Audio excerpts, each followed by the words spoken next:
Ketemu lagi sama aku Nurul Hidayati di channel YouTube aku Nurul TV Official.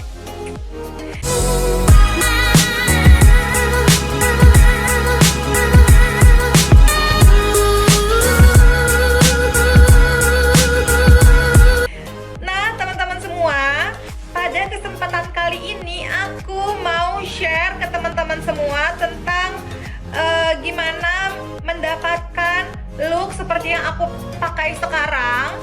Ya, lihat. Ini dia, ya teman-teman ya. Semua produk yang aku gunakan ini adalah produk-produk dari Oriflame, kecuali bulu mata dan soft lens ya. Semuanya menggunakan Oriflame. Nah, teman-teman mau tahu produk-produk apa aja yang aku gunakan? Tapi sebelumnya jangan lupa untuk like dan subscribe channel YouTube aku ini. Langsung kita mulai aja yuk.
ya dari semuanya pokoknya yang aku gunakan di wajah aku ini tadi. Nah, semoga video ini bermanfaat buat teman-teman semua ya. Jangan lupa like, komen juga di kolom komentar. Kira-kira produk-produk Oriflame apa lagi yang mau aku review ya teman-teman ya. Dan juga jangan lupa subscribe channel YouTube aku supaya aku makin semangat untuk buat video-video yang lebih baik dan bermanfaat serta informatif ke depannya, oke? Dan jangan lupa juga follow Instagram aku di sini ya. Oke? Terima kasih teman-teman. Wassalamualaikum warahmatullahi wabarakatuh. Bye. Mwah.